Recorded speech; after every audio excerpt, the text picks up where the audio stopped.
welcome everyone. It's really fantastic to be here. Lee acknowledged the Gadigal people. I would like to do that also as the traditional owners of the land in which we meet.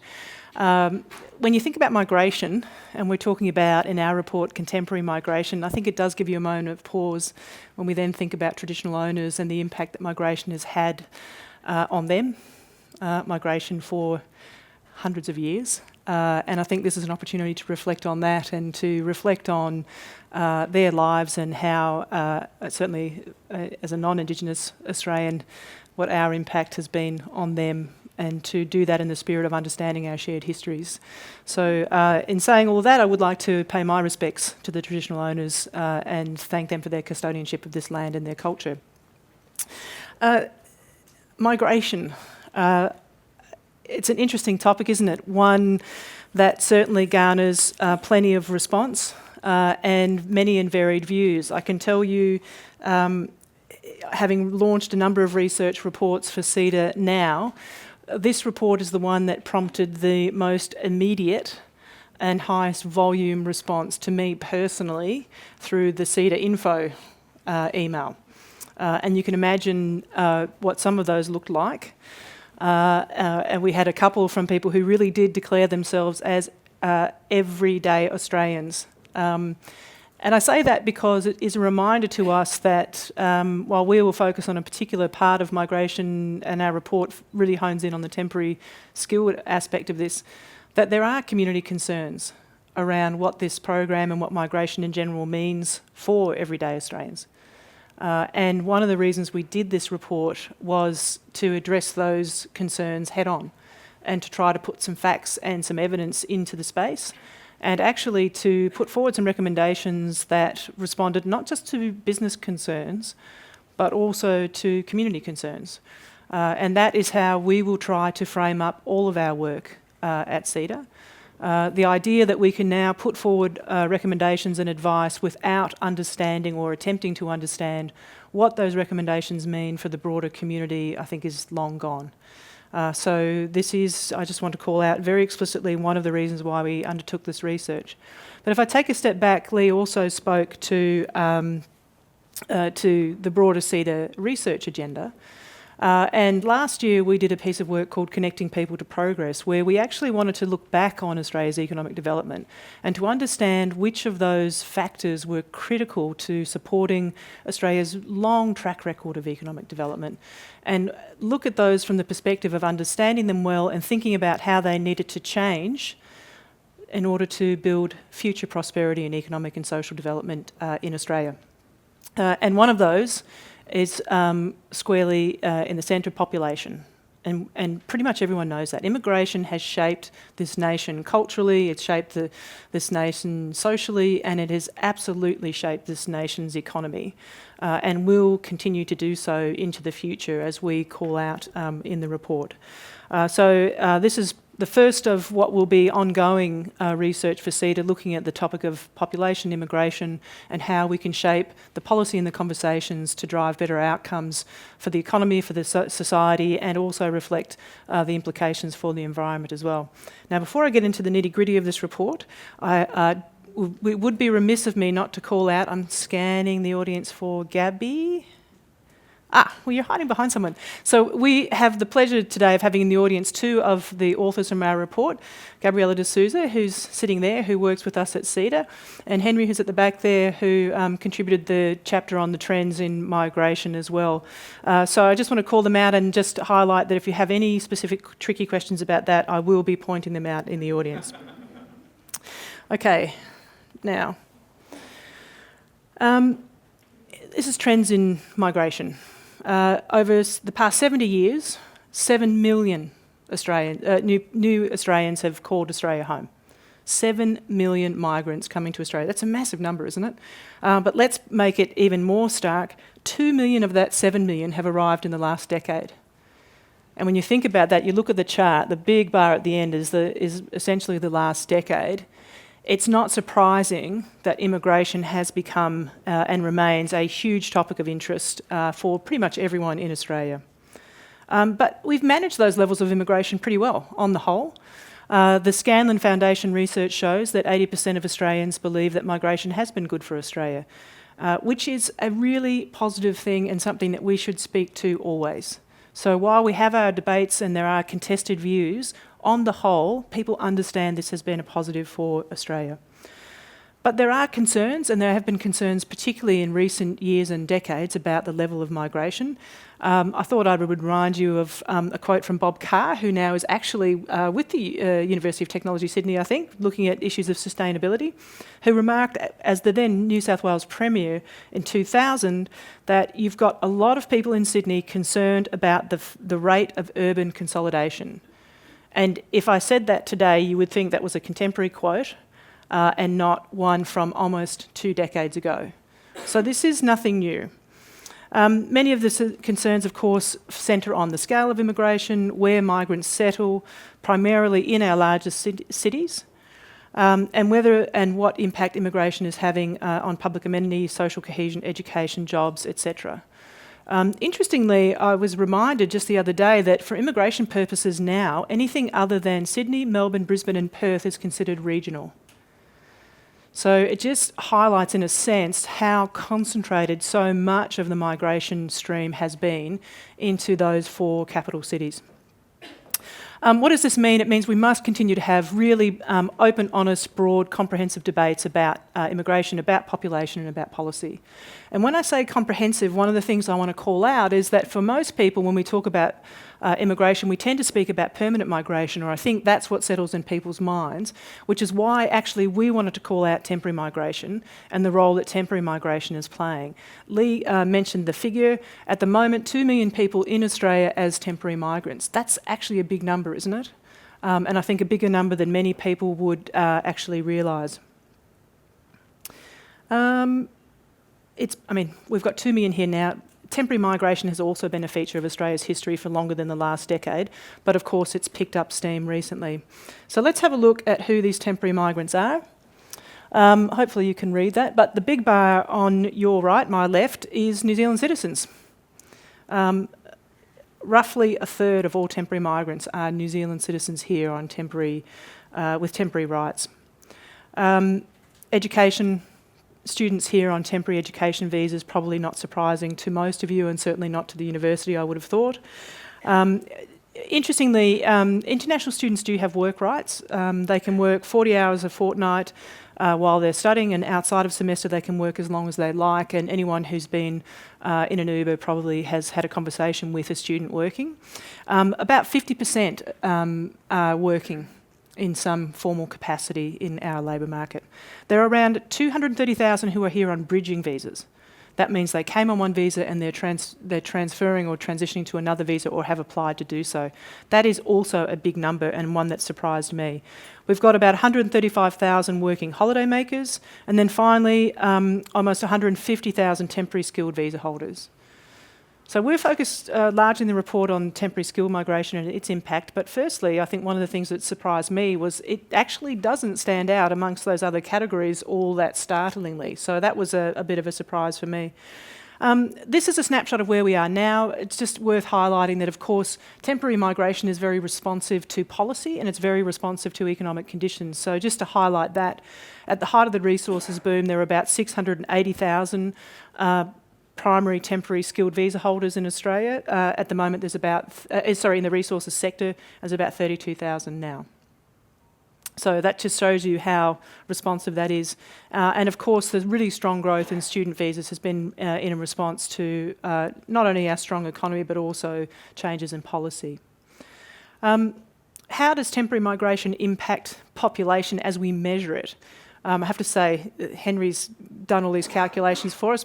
This gets a little bit confusing because when they do the population count, they actually count the net migration impact, which includes temporary visa holders. But of course, over time, what really influences it is that the impact on population is the number who stay on permanent visas. So to put that into perspective, in 2016-2017, temporary migrants accounted for over 70% of net migration, which is arrivals less departures, and 45% of total population growth. Over time, if you look at the last decade, there's been the population has grown by 3.7 million, with 2.25 million driven by net migration, and of that, there were 1.9 million permanent visas that were offered. So you can see that initially, net migration has a really big impact, but what ultimately drives the long-term impact on population in Australia is the number of permanent visas. Alrighty, that gives you a bit of a sense of the landscape of numbers. One final thing I thought that would be worth highlighting is that in the past, temporary skilled migration has been something of a de facto path to permanent residency. Which sort of relates to that 1.9 million. There's some changes in 2017 that have made that more difficult, but prior to that, about 55% of temporary skilled migrants stayed permanently. The other thing that surprised me was I think there's a perception that maybe more students stay, or a reasonable number of students end up staying permanently in Australia, but actually 84% end up going home. And if you have a look in the chart, in the report, we sort of look at that number as over 20 years who ends up staying. But if you look at the chart and you look at how it transitions, actually most seem to be heading home just about when you would expect them to.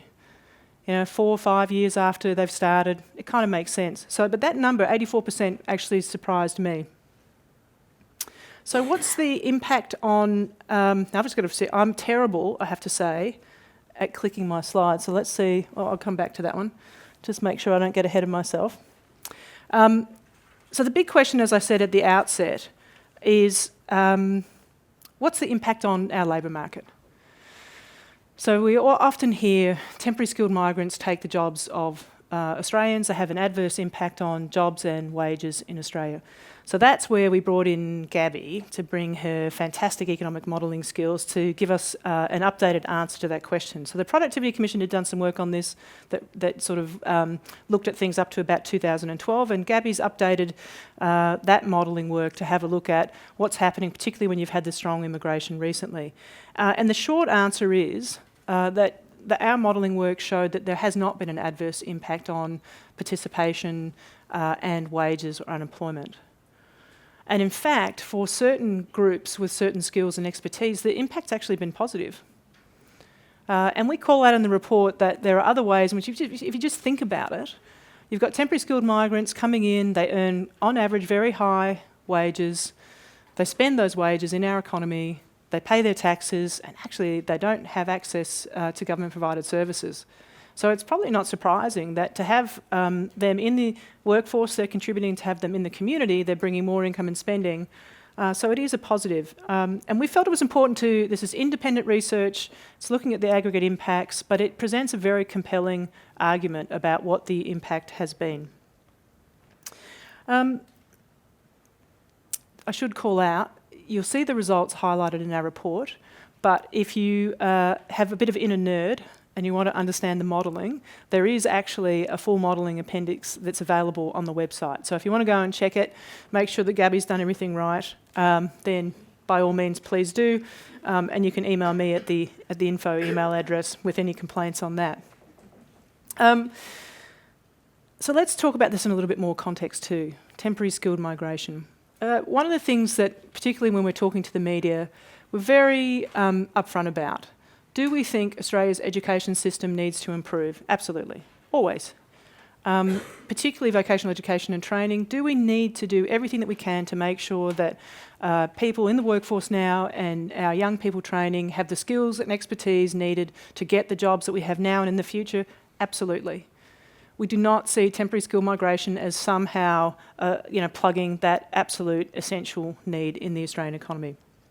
The fact of the matter is, though, that no matter how good our education system is, there are always going to be skill needs in this economy that cannot be met locally. For starters, we have a really significant resources sector. Everyone knows investment in that sector is lumpy. When you look at the scale of the projects and the amount of skills and labour needed to deliver those projects, and to deliver those projects not just with the skills but the experience of having built these things in the past and used that technology, we're always going to need those skills.